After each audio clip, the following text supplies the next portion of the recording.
নমস্কার, doctor Indradip Maity, consultant nephrologist, Apollo hospital. আজকে টপিকটা আমরা ডিসকাস করব সেটা হচ্ছে যে কিডনি বায়োপসি নিয়ে। তো কিডনি বায়োপসি কি হয় না, সাধারণত একটা এই ধারণা হয়ে থাকে যে বায়োপসি বলা মানেই হচ্ছে ক্যান্সার, কিন্তু এটা কিন্তু একদমই নয়। কিডনি বায়োপসি আমরা কখন করি? আমরা যখন করি যে কিডনি কি কারণে ড্যামেজ হচ্ছে সেটা যখন প্রথমত বোঝা যায় না যে কি কারণে কিডনিটা এফেক্ট হচ্ছে। যদি কোনো পেশেন্টের দীর্ঘদিন সুগার থাকে, ক্রিয়েটিন আগের থেকে বাড়া ছিল, কিংবা প্রেশার থাকে, ক্রিয়েটিনটা আগের থেকে বাড়া ছিল, সেটা ইন্ডিকেট করে যে হ্যাঁ সেটার জন্যই কিডনি ড্যামেজ হয়েছে।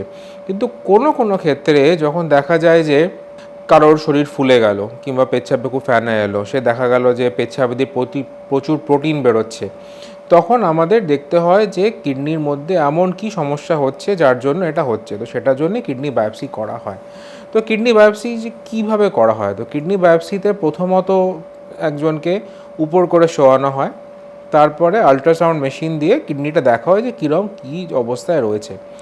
তারপরে সেই মেশিন দিয়ে দেখে আমরা একটা নিডল পাওয়া যায়, সেটাকে বায়োপসি গান বলা হয়, সেটা দিয়ে আমরা ওই জায়গাটাকে অবশ করে কিডনির মধ্যে মেশিনের মাধ্যমে দেখে সেটা দুটো থেকে তিনটে ছোট চুলের মতন পাতলা টুকরো বের করে আমরা পরীক্ষা করে দেখি যে কি আছে কিংবা কি কারণে কিডনিটা ড্যামেজ হচ্ছে। তো সাধারণত কিছু ভয় থাকেই যে বায়োপসির পরে কি হলো কিংবা কি হতে পারে। তো জেনারেলি যদি আমরা দেখি, তো কিডনি যেহেতু একটা রক্ত ভরা একটা অর্গান, তো যে কোনো এরম ব্লাড ফিল্ড অর্গানে একটা যদি কিছুভাবে ইনভলভ কিংবা কিছু নিডল কিংবা কিছু দেওয়া হয়, একটা ব্লিডিংয়ের চান্স থাকে। তো কিডনি বায়োপসির পরে জেনারেলি কিছু পার্সেন্ট, যেরকম 20-25% মতন একটু পেচ্ছাপে রক্ত আসতে পারে, যেটা নর্মাল, সেটা কিছুক্ষণ পরে সেটা কমে যায়। তাছাড়া কি হতে পারে যে অনেক সময় হিমাটোমা, যেটা হচ্ছে গিয়ে কিডনির মধ্যে একটা ব্লাড ক্লট হয়ে যেতে পারে, কিন্তু এইগুলো কোনোটাই মর্মান্তিক নয়।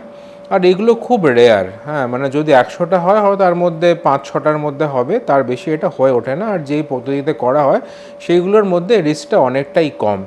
তো যখনই আপনি দেখছেন যে আপনাকে অ্যাডভাইস করা হলো যে কিডনি বায়োপসি দরকার, সেটা কিন্তু কোনো সময় ঘাবড়াবেন না, কারণ হচ্ছে বায়োপসিটা খুবই গুরুত্বপূর্ণ ইনফরমেশান দেয় যে কিডনিতে কি প্যাথোলজি কিংবা কিডনিতে কি প্রবলেম হচ্ছে। অ্যান্ড সেটা যদি ঠিক টাইমলি করা হয়, তাহলে আমরা তাড়াতাড়ি ট্রিটমেন্ট স্টার্ট করতে পারবো, অ্যান্ড কিডনিটাকে পরবর্তীকালে যাতে ঠিকঠাক থাকে সেটা আমরা মেডিকেশনস কিংবা আপনার ওষুধ কিংবা দিয়ে সেটা কন্ট্রোলে রাখতে পারবো। যদি বায়োপসি করতে লেট হয়, তাহলে অনেক সময় কিন্তু কিডনি খুব তাড়াতাড়ি প্রোগ্রেস করে, অ্যান্ড তখন সেই স্টেজ থেকে আর রিভার্স করা যায় না, অ্যান্ড পেশেন্ট ডায়ালিসিসে চলে যায়। তো কিডনি বায়োপসি একটা খুবই ইম্পর্ট্যান্ট জিনিস, অ্যান্ড যখনই অ্যাডভাইস করা হচ্ছে, তো do not think that it is because of cancer. তো সেটা মূলত হচ্ছে কিডনিতে কী সমস্যা হচ্ছে সেটা জানার জন্য। তো এটা ছিল বায়োপসি নিয়ে ডিসকাশন। এর পরের ডিসকাশনটা আমরা করব সেটা হচ্ছে যে ব্রেন ডেড ট্রান্সপ্লান্ট নিয়ে কিংবা ক্যাডাভারিক ট্রান্সপ্লান্ট নিয়ে।